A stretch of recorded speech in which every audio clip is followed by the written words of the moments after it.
What are some signs that your company is focused on the wrong metrics? Now, if you're an entrepreneur, you might say, metrics? We don't have metrics. We don't use metrics. That's crazy. We're way too busy to use metrics. Well, believe it or not, whether you do it intentionally or you do it by accident, every single company has metrics. As an example, is there money in the bank to make payroll? Yes or no? That is a metric. As an owner, can I take money out of my business to accommodate my personal financial needs? Yes, no? That is a metric. Did we sell anything this week, this month, this quarter? Yes, no? That's a metric. So my experience has been that, myself included, that the metrics you don't really pay attention to, or you don't really think of them as like something to be managed. But I think that successful entrepreneurs usually have like a handful of metrics that they're really watching for. So for example, I know of a business that I'm involved in that they measure everything by leads. Now, they can't tell you the conversion rate between leads and appointments. They can't tell you the conversion rate between appointments and successful sales. They can't tell you from successful sales how much margin they generate. But man, they can tell you down to the hour how many leads they think they're going to get and then how many leads they do get, because they're a sales driven organization, and one of the entrepreneurs is a dynamite salesperson, and so he's constantly thinking about leads.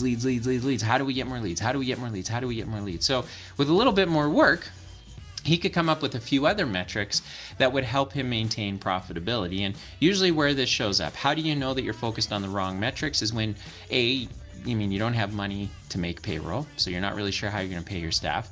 But if you're in that spot, you probably have some other challenges. The more realistic one is that everything's just okay. Nothing is terrible in our business. Nothing is really great. We kind of do our thing. At the end of the year, we get our financial statements, and maybe we made some money, maybe we didn't.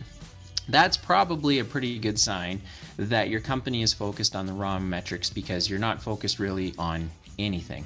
If you're not looking to improve your margins, which puts more cash in the bank, which ultimately helps you build a more valuable business, then that's probably the place that you need to start. So if you're not measuring anything, that's a pretty good sign you're measuring the wrong metrics. If there's no money in the bank, that's probably a pretty good sign you're measuring the wrong metrics, if at all. If you can't define whether or not you're building a valuable business, chances are that you're focused on the wrong metrics. And it's pretty easy to do that. There are ways for you to figure out if your business is valuable, if it's profitable. Certainly at emilynow.ca, our business health check can help answer that question for you. But even if you have your own accounting team and you kind of don't really want to put the work in, you can move this task to somebody else, and you can say, look, Dylan says I need to build a valuable business. How do I do that? Are we building a valuable business here? Like, is this business worth something more than the paychecks that people get and the money I take home as an owner? Are we building something of value? Are we generating cash? That's a pretty important question to ask. Is our debt level going down? Is it going up? Is it not moving at all? How do we know? Where all the money we make after we pay our bills, where does it go? Does it go to pay off debt? Are we investing in new equipment? Are we building our inventory? What are we doing with it? And so some signs that you're focusing on the wrong metrics are usually, that answer is usually self-explanatory. If you simply don't have metrics in your business, then obviously you're focusing on the wrong ones.